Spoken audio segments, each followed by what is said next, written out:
So కామన్‌గా ఎక్కువ మందికి ఉన్న ఒక డౌటు గాల్ బ్లాడర్ స్టోన్స్ అనేవి ఎప్పుడైనా వాళ్ళ కడుపులో నొప్పి వచ్చినప్పుడు స్కాన్ చేయించుకుని అల్ట్రాసౌండ్‌లో కనిపిస్తా ఉంటాయండి. వీటికి సర్జరీ చేయించుకోవాలా వద్దా? స్టోన్ సైజ్ 2 ఉంది, 3 ఉంది అని అడుగుతా ఉంటారు. ఎక్కువ మంది పెద్దగా సింప్టమ్స్ లేని వాళ్ళేమో దాన్ని పట్టించుకోకుండా వదిలేస్తా ఉంటారు.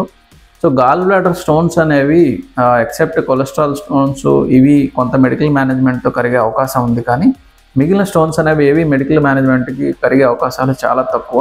కాంప్లికేషన్స్ చాలా ఎక్కువగా ఉంటాయి. ఎస్పెషల్లీ పెద్దవాళ్ళు, వయసు మీద పడ్డవాళ్ళు, 50 ఇయర్స్, 60 ఇయర్స్ వాళ్ళు, ఆల్రెడీ హార్ట్ ప్రాబ్లం ఉన్నవాళ్ళు, డయాబెటిక్, హైపర్‌టెన్సివ్ ఇలాంటి అదర్ డిసీజెస్ ఉన్న వాళ్ళలో కానీ గాల్ స్టోన్స్ ఉంటే మాత్రం సింపుల్ గ్యాస్ట్రైటిస్ సిమ్టమ్ అనేది ఫస్ట్ వస్తూ ఉంటుంది. గ్యాస్ నొప్పిలాగా ఉంటా ఉంటారు.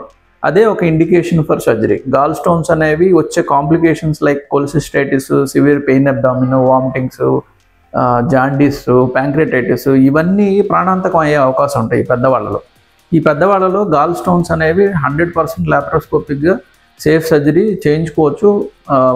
డే కేర్ సర్జరీ అంటాం మనం, ఇలా చేసి అలా పంపించేయచ్చు. కానీ ఆ స్టోన్స్ ఉంచుకోవడం మూలంగా కాంప్లికేషన్స్ ఈవెన్ లైఫ్ థ్రెట్ కూడా వచ్చే అవకాశం చాలా ఎక్కువగా ఉంటుంది. సో పెద్దవాళ్ళలో మాత్రం గాల్ స్టోన్స్ ఉన్నాయి, మిగిలిన డిసీజెస్ ఉన్నాయంటే తప్పకుండా మీరు సర్జరీని కలిసి ఇమీడియట్గా మీరు సర్జరీ చేయించుకోవచ్చు.